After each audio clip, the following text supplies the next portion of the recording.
Good morning and welcome. Today we are honoured to be joined by Professor Tissa Vijayaratne, one of Australia's leading neurologists, internationally recognised for his contributions to brain health, stroke prevention and neurological research. Professor Vijayaratne is the driving force behind Australia's inaugural Brain Health Gala dinner and fundraiser, which will take place on June 27th. This landmark event aims to raise awareness for brain health, support groundbreaking research, and bring together community leaders, healthcare professionals, and supporters committed to improving the lives of people affected by neurological conditions. Professor Vijayaratne, thank you so much for joining us. Good morning, Minduli. Good morning, all our viewers. Thank you very much for having me today. Of course. Now, I have to ask, what inspired you to even establish the Brain Health Gala and fundraiser?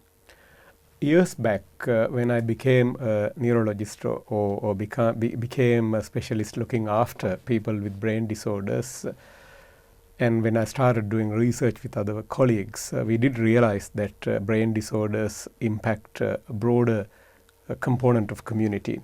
Then as years went by, somewhere around 2011, 2012, we told the world that a significant number of people in the world, wherever they are, almost like 1 in 3 of us were suffering from a brain condition, whether it is migraine, stroke, Parkinson's disease, etc. This is without taking a plethora of psychiatric disorders in. And you have to realize that we don't live alone. So when 1 in 3 of us are suffering from a brain condition, because we are connected to a lot of others, almost all of us are impacted by brain conditions. Having said that, I also noticed that neurology departments and psychiatry departments are the smallest departments in most public health services. And also, while human beings have achieved almost everything good and bad purely thanks to their brain, many of us were living as if it doesn't exist. So there was a complete lack or rather ignorance of brain and brain health, and we didn't even have a definition for brain health. Then as years went by, when I was connected nationally and internationally, we started advocating for this, and we came up with a World Brain Day in 2014. And then as years went by, rest of the others in the world embraced these concepts and started talking about it. Now in 2026, we are now ready to invite young specialists in training to properly train in the broader concepts of brain health. Hence the opportunity and trying to create this campaign or event to create brain health fellowship, in fact 2, one in Sri Lanka and one in Australia, to see whether we can raise funds and start properly treating specialists in brain health itself. Absolutely. I think it's very interesting to see how far we've come in acknowledging brain health. Now, we talk a lot about physical health. Why should we promote the same amount of interest in brain health, and why is it so important for Australians today? Well, as I said, for the selfish reasons, we are all impacted by brain health conditions. Coming specifically to your question, why brain health matters for physical health, if you look at the definition of health, when we didn't have a definition for brain health definition, by the way, WHO came up with is only during 2021, probably as a result of most of the advocacy work that we all did, not only myself but other colleagues from all over the world, World Federation Neurology in particular. But if you look at the several decades back definition of health, WHO itself defined health as not being merely not unwell. It is complete social, physical and mental well-being. That itself tells you that you can't talk about health without talking brain health. The fact that how we define ourselves as health, or World Health Organization for that matter, basically tells us that the brain health is paramount for us to talk about overall health. This is not a competition between physical health, mental health and brain health. We are just trying to bring the holistic health that we always had, even before Western medicine was established several thousand years ago by Hippocrates. I reckon if you look at Eastern philosophy or literature, human beings knew that you cannot be healthy without looking after your brain and brain health, despite we didn't have a proper definition. So what I'm trying to say is to drive home the message that we all need to maintain health, and we all need to combine health with brain health, and we do need to understand what brain is. We all do need to understand what brain health is and mental health is, and embrace them and preserve them, whether we have a medical or brain disorder or not. Because just because you have, let's say, dementia or depression or schizophrenia, that doesn't mean that you are done or that's the end of the world. Then what you need to do is, right, I'm suffering from a brain condition, but I still need to look after my brain and access brain function as best as possible, so that we can live as a human being to the complete fulfillment for ourselves and others in the society. And then I would go one step further. It is not only about brain health and our health, the planet health, the animal health, and the overall health of the climate, and the more holistic view. In fact, there is a definition for this now. We call it as One Health, putting everything together. But today we are primarily talking about brain health, because if you don't look after your brain and brain health, you cannot talk about anything else at all. It's funny that every songwriter or poet would give credit to heart, but all these things actually originate from your brain. Although when brain controlled your heart, you get the physical sensation from your pulse rate and heart function. That's how heart get credit for the good work that brain do. Again, this is not a competition between heart and brain. All what I'm advocating for is we do need to be aware of brain health, and we are in trouble at the moment, as 1 in 3 of us are having a brain condition. That means 43% of our leaders also, wherever they are.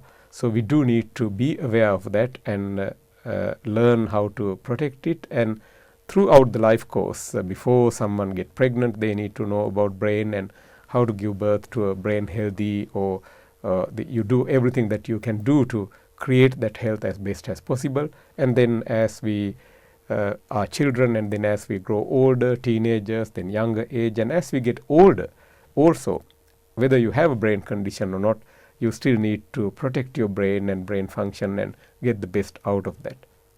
Absolutely, that's really insightful. Now, what do you think are some of the biggest challenges that Australians living with neurological conditions are facing?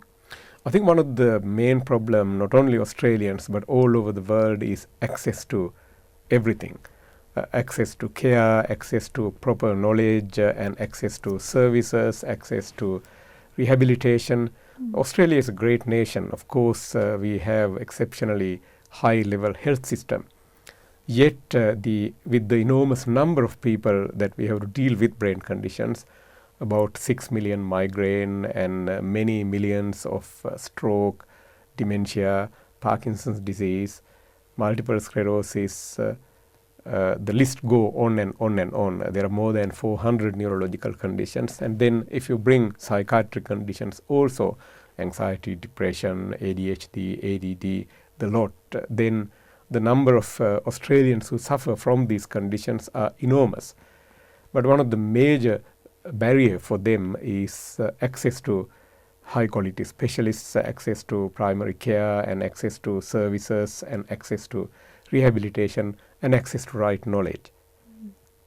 Absolutely. Now, I guess talking about the gala now, how will funds raised through this gala dinner contribute to research, education, and patient care? And what impact do you hope that this event will have for brain health in Australia? So the foundation behind this, which is known as Migraine Foundation, which Sri Lankan Australian community has done enormous contributions to since our annual brain health walk that we established in 2018, and then the neurology basic physician trainee program that we funded and supported since 2018, then Lance Goatsby Symposium that we ran since 2018, and also some of the projects that we did in Sri Lanka. I think Kotalawala Defence University, we trained 110 brain health ambassadors in 2024 with the support from foundation. And all those things were key components or key contributions to raise certain awareness in this country. I have to attribute some of the contributions from other charities as well, but I'm talking about the group behind this work. Specifically for this gala, we are trying to create what I believe as world first brain health fellowships out of this. Our intention is to raise at least partial amount of funds to create at least part-time fellowships, one in Sri Lanka and one in Australia in 2027, to attempt and show the world that we can get interested young specialists to be trained in brain health. So they are going to have a slightly different training than traditional specialist training as an additional fellowship. That's what fellowships are. We intend to train with what we learn, how to advocate for brain health, how to work with media, and then how to work with the community, how to sort of work at the grassroots level. In my view, world is now ready to create this breed of specialists. We have done enough awareness now. It is now time to bring things from grassroots level. The reason that we wanted to do this in two different places, one low to middle income country with hardly any resources for this sort of activity, and one well-established, exceptionally high-quality medical system. I'm talking about Sri Lanka and Australia. If we get this right, then we can tell the story to the world that this can be done anywhere in the world, which I believe firmly that we can. Absolutely. Now, who will be attending the gala and what can guests expect on the evening? Guests can expect that they would have the night of the night. So they will have a night full of fun. Our intention is to give them minimum of 4 hours of good food, live music and fun time. Amazing. We have allowed some of the guests to even select the songs that they want the live band to play. Oh. That's a guarantee. And I hope that this would be a night like no other. That's the promise number one. Promise number two is like no other dinner dance, you would have at least minimum of 30 really senior game-changing professors from medicine, neurology, psychiatry, molecular biology, physics, engineering under one roof. I have not seen any other night anywhere in the world like this before. So we have these professors coming from University of Melbourne, Monash University, RMIT, Victoria University, La Trobe University off the top of my head. I'm still getting texts and emails even today, although we are going to close down ticket sales tomorrow, their interest to joining in. We also would have really young potential superstars. There is one award winner, a young physician trainee who has won the award for most compassionate and most kind basic physician trainee based on the votes that we received. This sort of award we have not seen in medicine before. We firmly believe that one should not be in healthcare if they are not genuinely kind and compassionate towards the community that they serve. So you would have really hardcore, top-notch, world-class professors and some of the young rising stars. I believe we have at least 12 medical students and several psychology students and some nursing students also. We also have a lot of community members. I know that a couple of the simple people who suffer from neurological disorders will be there. At least 50 nursing colleagues from various disciplines, from various hospitals purchased tickets when I saw the list. So it's a combination of all of the above, and of course a couple of singers and live band also. So that's the sort of a crowd that you would expect.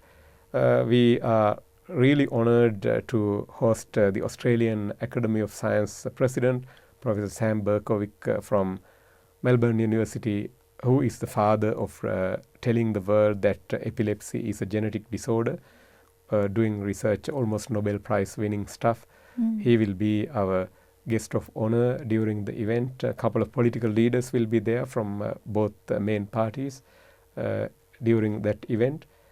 And we also have one of my colleagues, neurology professor, sort of a younger neurology professor who had to retire as he was diagnosed as having Parkinson's disease. He has written a beautiful book called fight with PD, for which I had the good privilege of writing a couple of book reviews. He will be giving his lived experience example during this event. But as I said, our promise is to give a fun night. These speeches would be under 5 minutes or 6 minutes, and they will be done and dusted within the first 45 minutes. So you would have a very sort of a different crowd attending this event, but it's an open event for everybody. Our message is simple. We want to make brain health a household name, and we want to raise funds, and we want to present all these spectrum of people under one roof. Absolutely. It sounds like a night that no one should miss. Absolutely. Yeah. So how can individuals, businesses, community organizations, how can they support this amazing cause? Migraine Foundation is a legal ACNC registered charity, and every donation is tax deductible. How we spend money is very transparent. All those things are uploaded in Australian government ACNC website. Every donation, this is June, the tax month, every donation over $2 is tax deductible.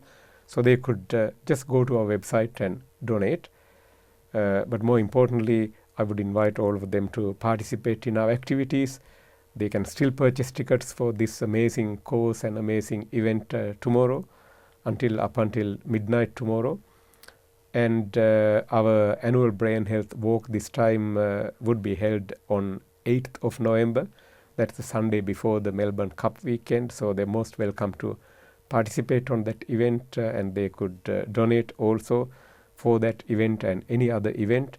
But most importantly, I invite everybody to visit our website. One of our volunteers have created an amazing mascot called Beanie the Brain.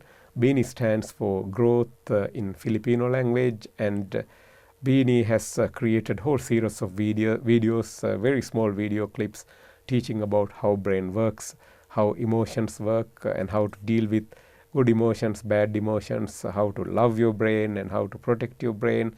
And Beanie talks about 10 steps to be kinder to you and be kinder to others. And there is a beautiful colouring book that had been in Australian Parliament and Victorian Parliament. You can download them. There are a whole lot of activities available completely free from Migraine Foundation website. And any other ideas that they have that we haven't thought of looking after brain and brain health, we're very welcome to hear about those things also. So there are multiple ways that they can get involved. But most importantly, I want them to learn about brain health and look after their brain. And without brain health, there's no health. Without we being able to look after our brain, there's no opportunity or future for humanity or planet Earth or anything at all. Absolutely. Now, what is your vision for brain health in Australia over the next decade? I would wish to see that Australia come up with a national brain health strategy. A couple of nations in the world, such as India, European Union, US, there's a lot of work happened to have their own brain health strategy. It is important that Australia come up with a brain health strategy also, so that we can develop this vision. And then eventually I want all Australians to be quite brain health literate or brain health friendly and brain health aware, and preserve their brain function whether they have a brain disorder or not. Absolutely. Now, to finish up, Professor, if viewers remember just one thing from our conversation, what would you like that to be? Just make sure that you understand brain health is your supreme wealth, and there's absolutely no health without brain health. Our mission is to make brain health a household name, and brain health and access for all should be everybody's business, whether you are a medical person, nursing person, or completely non-medical.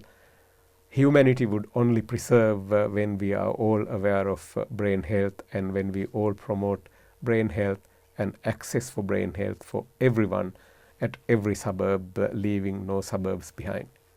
Absolutely, and what a wonderful message to finish off with. Thank you so much for your time, Professor Wijeyaratne. I hope that the event is a great success. I'm sure it will be. You've worked very hard to help organise it, and I really do wish you all the best with this event and with your work, your continued work in brain health. Thank you very much, Minduli. This is for you all to continue. Amazing. Well, as you heard, be sure to get your tickets before midnight tomorrow. And be sure to keep an eye out for more of Professor Wijeyaratne's brain talks. They are very, very helpful and will allow you to learn more about your brain. Until then, see you next time.